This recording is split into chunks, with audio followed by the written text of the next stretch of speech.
सारे खेल खेलना, मगर किसी की भावनाओं से मत खेलना।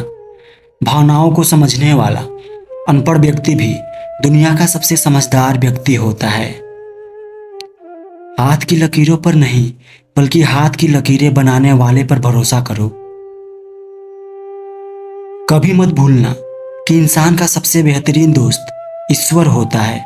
बहुत जल्दी मान जाता है, पुरानी बातें याद नहीं करवाता और कभी अपने दर से मायूस नहीं लौटाता। अपने जुबा की ताकत अपने माता पिता को मत दिखाना, जिन्होंने आपको बोलना सिखाया।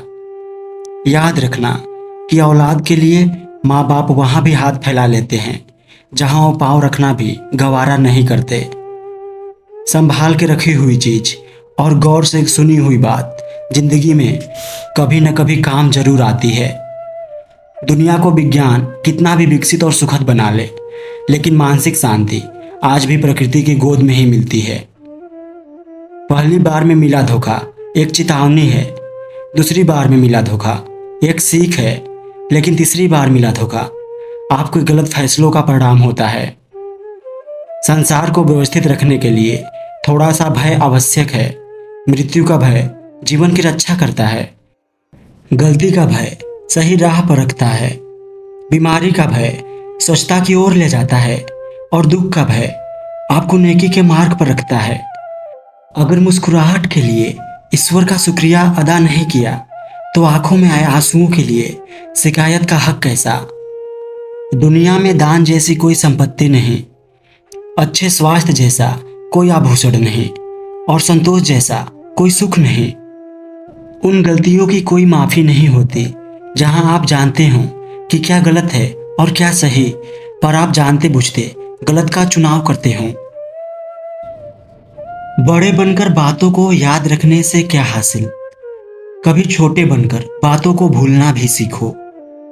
नींद और निंदा पर जो विजय प्राप्त कर लेता है, उसे आगे बढ़ने से कोई नहीं रोक सकता। सांसें किसी का इंतजार नहीं करती, चलती हैं या चल देती हैं।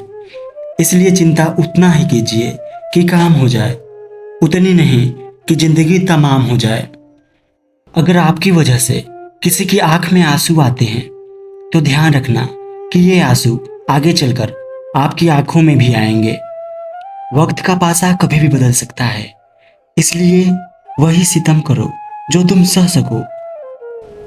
अगर आपके घर तीनों वक्त का खाना बन रहा है, मेहमानों का आदर हो रहा है, वो भूखे नहीं जा रहे, जरूरतमंद मदद के लिए आए तो वो खाली हाथ नहीं जा रहे, बच्चों को अच्छी शिक्षा और संस्कार मिल रहे हैं, तो ईश्वर का शुक्र अदा करो कि आप दुनिया के खुशनसीब और अमीर इंसानों में से एक हैं। प्रशंसा हृदय से, हस्तक्षेप मस्तिष्क से, प्रतिक्रिया विवेक से करने में ही समझदारी है, अन्यथा मौन ही सर्वोत्तम है।